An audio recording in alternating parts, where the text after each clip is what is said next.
Welcome eight genius mentor. बच्चे class 9 के chapter number 1 में हम लेक्चर हमारे 3 कंप्लीट कर चुके हैं। आज लेक्चर नंबर 4 में देखना हमने क्या कुछ पढ़ना है और उसके बाद जो है लेक्चर नंबर 5 हमारा किस रिगार्डिंग होने वाला है। अब तक हमने जो कुछ पढ़ा बच्चों, एक बार थोड़ा सा उसका समरी देखते हैं। मैंने आपको पढ़ाया पिछले लेक्चर में कि किस प्रकार जो है फ्रांस के समाज में, अगर मैं बात करूं 1789 जो फ्रांस की क्रांति है, इसके पीछे क्या कारण थे। फ्रेंच रेवोल्यूशन होने के पीछे कई सारे कारण थे, लेकिन एक जो मुख्य कारण था बच्चों वो मुख्य कारण ये था कि वहां के जो लोग थे, जिसको आप कहते थे कि 3 एस्टेट के अंदर बटे हुए थे। एक का नाम था फर्स्ट एस्टेट यानी क्लर्जी, एक था सेकंड यानी नोबिलिटी, और एक थर्ड एस्टेट। थर्ड एस्टेट में बच्चों कॉमन मैन थे, जो बिल्कुल आम आदमी थे। सारा टैक्स उन्होंने भरना है, वही खेती करते हैं, बहुत सारा मतलब बर्डन उन्हीं के ऊपर था। लेकिन जो ऊपर की 2 क्लर्जी थी, क्लर्जी एंड नोबिलिटी, जो 2 एस्टेट थी, वे बैठ के जो है आराम से मौज मारा करते। उनको बाय बर्थ बहुत सारे अधिकार प्राप्त थे। असल बात जो है यहीं से शुरू होती है कि उनमें बाय बर्थ उनको राइट क्यों दिया गया है, जन्म के आधार पर अधिकार कैसे हो सकता है। और चलो ये भी एक बात साइड में थी, जब ये फ्रांस की जनता, अगर इस समय से बच्चों पहले की बात करें, इससे पहले फ्रांस को बोला जाया करता ओल्ड रेजिम, ये तो आपको पता होगा। इससे पहले का फ्रांस कहलाता है ओल्ड रेजिम। तो ओल्ड रेजिम में कई समस्याएं थी। उनको खाने की समस्या रहा करती, उनके पास इतने पैसे नहीं थे, लगभग जनता बिल्कुल गरीब थी, उसके पास इतना कुछ नहीं था कि वो अपना गुजारा कर सके। और कभी कभार जब फसल खराब होती, बैड हार्वेस्ट होती, उसका फिर परिणाम क्या निकलता, ये तो आप देख ही चुके हैं। लेकिन इस क्रांति के पीछे जो एक असल वजह थी वो था ग्रोइंग मिडिल क्लास, जो उस समय एक मध्य वर्ग उभर के आया था। मध्य वर्ग में बहुत पढ़े लिखे लोग थे, इसके अंदर वकील थे, इसमें जो है टीचर्स थे, इसके अंदर अन्य कोई बिजनेसमैन थे, बहुत सारे लोग थे। जब इन्होंने पढ़ाई की, ये इनके पास से कुछ फिलोसफर्स के विचार जब इनके पास पहुंचे, एग्जाम्पल रूसो, उसके अलावा जो है मोंटेस्क्यू, तो इन व्यक्तियों के विचारों का इस आम जनता पर बहुत गहरा प्रभाव पड़ा। और उसी का परिणाम यह था कि एक जो मध्य वर्ग था, मिडिल क्लास, वो थोड़ा जागरूक हुआ अपने अधिकारों के प्रति कि हमें जो है ये बाय बर्थ का जो राइट वाला कंसेप्ट है ये नहीं चाहिए। अधिकार जो मिलेगा या जो उसकी योग्यता होगी उसके आधार पर उसको अवसर मिलना चाहिए। तो यहां पर बच्चों जो ग्रोइंग मिडिल क्लास है उसके दिमाग में आया कि एंड ऑफ प्रिविलेज होना चाहिए, यानी जो विशेष अधिकार किसी किसी को मिलते हैं वो अब नहीं चलेगा। तो ये पढ़े लिखे लोग थे, इनके पास एजुकेशन थी, इनके पास नए आइडियाज थे, ये सारे के सारे थर्ड एस्टेट वाले थे। ठीक है, ये थर्ड एस्टेट वाले हैं, एजुकेटेड हैं, इनके पास न्यू आइडियाज है। और दूसरी बात बच्चों, इनके लाइफ पर या इनको जागरूक करने में किन व्यक्तियों का अधिकार था। ये देखो, व्यापारी भी हैं, मैन्युफैक्चरर्स हैं, इसके अंदर प्रोफेशनल बंदे बहुत सारे हैं, लेकिन इनको जो है जागरूक करने का प्रयास किसने किया। तो वहां पर 2-3 फिलोसफर्स आपके सामने इस बुक में हैं। जैसे कि मैं बात करूं John Locke and Jean Jacques Rousseau.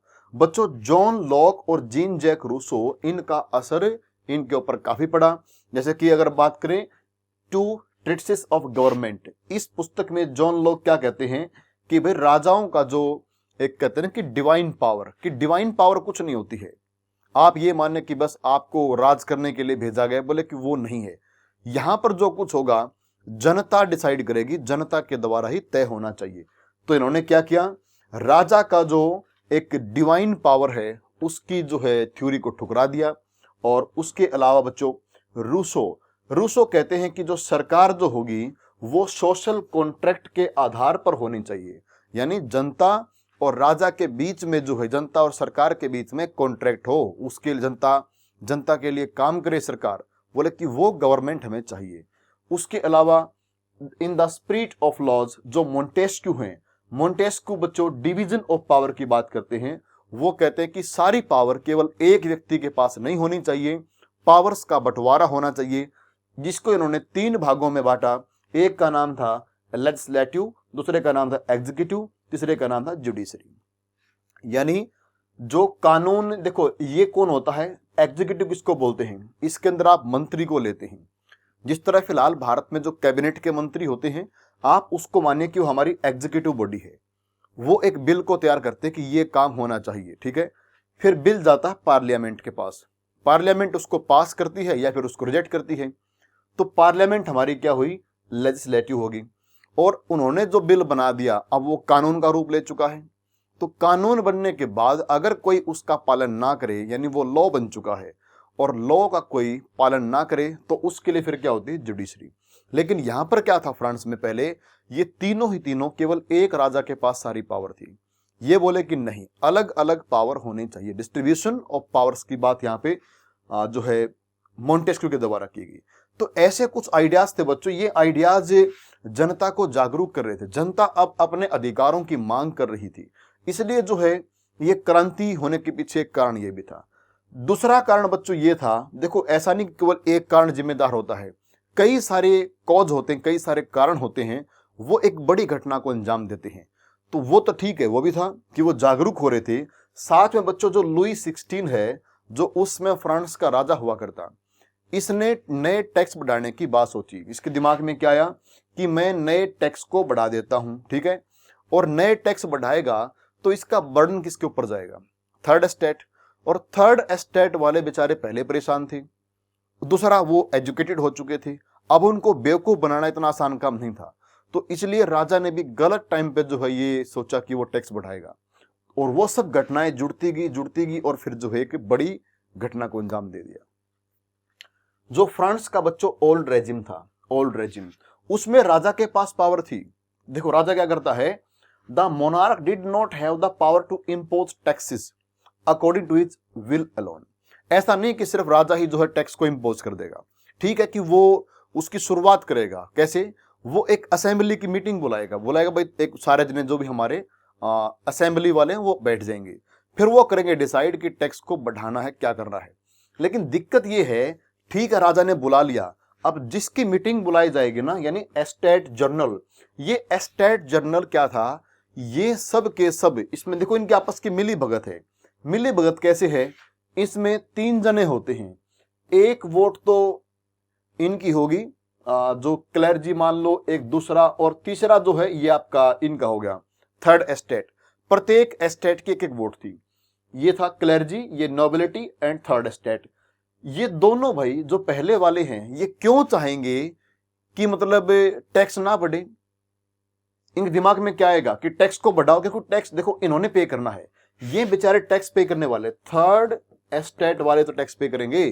तो इसलिए इन्होंने, इनकी आपस में मिली भगत रहा करती, इनकी हमेशा 2 वोट हो जाया करती, क्योंकि दोनों मिलके जो तय कर देते थे तुम्हें टैक्स भरना पड़ेगा। अब की बार भी सेम समस्या हुई। लास्ट टाइम जो इसकी मीटिंग बुलाई गई थी वो 1614 में बुलाई गई थी, और अब राजा ने कहा कि वो नई मीटिंग बुलाएगा। तो इसके कारण जो है ये परेशानी हुई, ये तो आप सारा जान ही चुके इसके बारे में। तो इस प्रकार बच्चों 5 मई 1789 को इसकी मीटिंग बुलाएगी, और मीटिंग में वही हुआ जो पहले होना था, वही भेदभाव। ये दोनों एक साइड में, the first and second estate वाले एक साइड में हो गए, इनकी 2 वोट होगी, और थर्ड वाले की 1 वोट बच गई। तो मुकाबला जो है हमेशा 2-1 से ही रहेगा, चाहे ये बेचारा कितना ही प्रयास कर ले, थर्ड वाले कितना ही पढ़ ले, पर ये हमेशा 2-1 से हारने वाले थे। तो अब जो थर्ड एस्टेट वाले थे, ये देखो मोर प्रोस्पेरस थे, एजुकेटेड थे, इनके अंदर किसान हैं, आर्टिसन हैं, महिलाएं हैं, मतलब थर्ड में सारे आते हैं। लेकिन दिक्कत क्या है कि इन व्यक्तियों को जो है असेंबली का हिस्सा नहीं माना गया था। तो वजह बहुत सारी हैं, ये सारी वजह जो हैं इकट्ठी होके अब एक बड़ी घटना को अंजाम देने वाली हैं। जब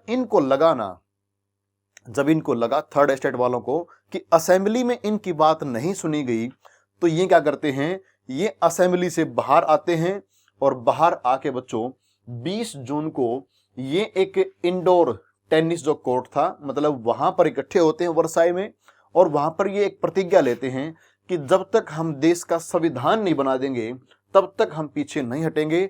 और इन्होंने अपनी सभा को नाम दे दिया नेशनल असेंबली, ठीक है।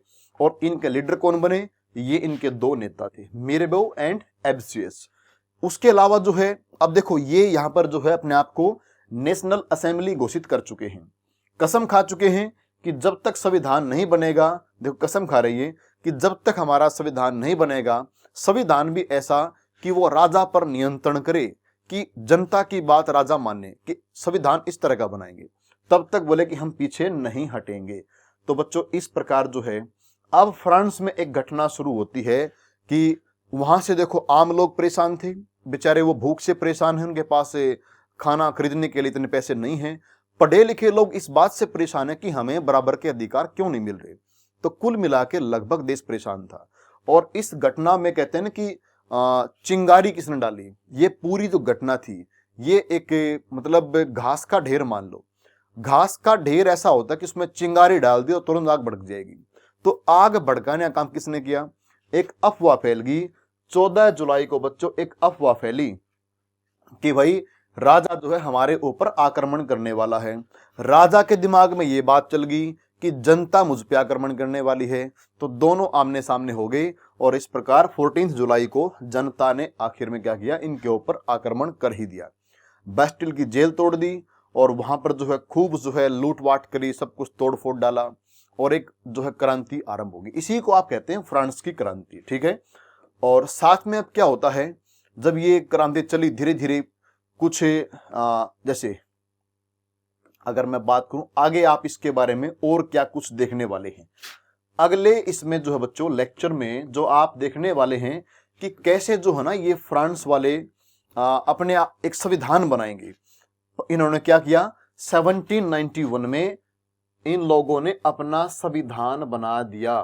संविधान, अब जो फ्रांस है, फ्रांस का देखो राजा तो है, उन्होंने ये नहीं कहा कि भाई हम राजा को नहीं मानते, उन्होंने कहा कि ठीक है राजा भी रहेगा लेकिन संविधान के अंतर्गत काम करेगा। यहां पे मेन क्या है, संविधान, तो इसके अंडर में काम करना था।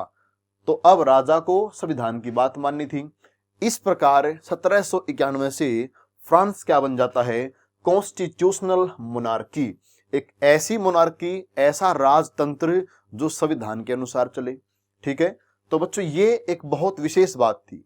इस डायग्राम के द्वारा आगे आप समझेंगे कि किस प्रकार ये काम करता था, ठीक है। तो ये हम आगे जाके आपको पढ़ाने वाले हैं। हल्का सा मैंने आपको इसका थोड़ा सा दिखा दिया है, ट्रेलर क्या है कि हम क्या पढ़ने वाले, ठीक है। तो बच्चों इस लेक्चर में इतना ही, ठीक है। Thank you very much.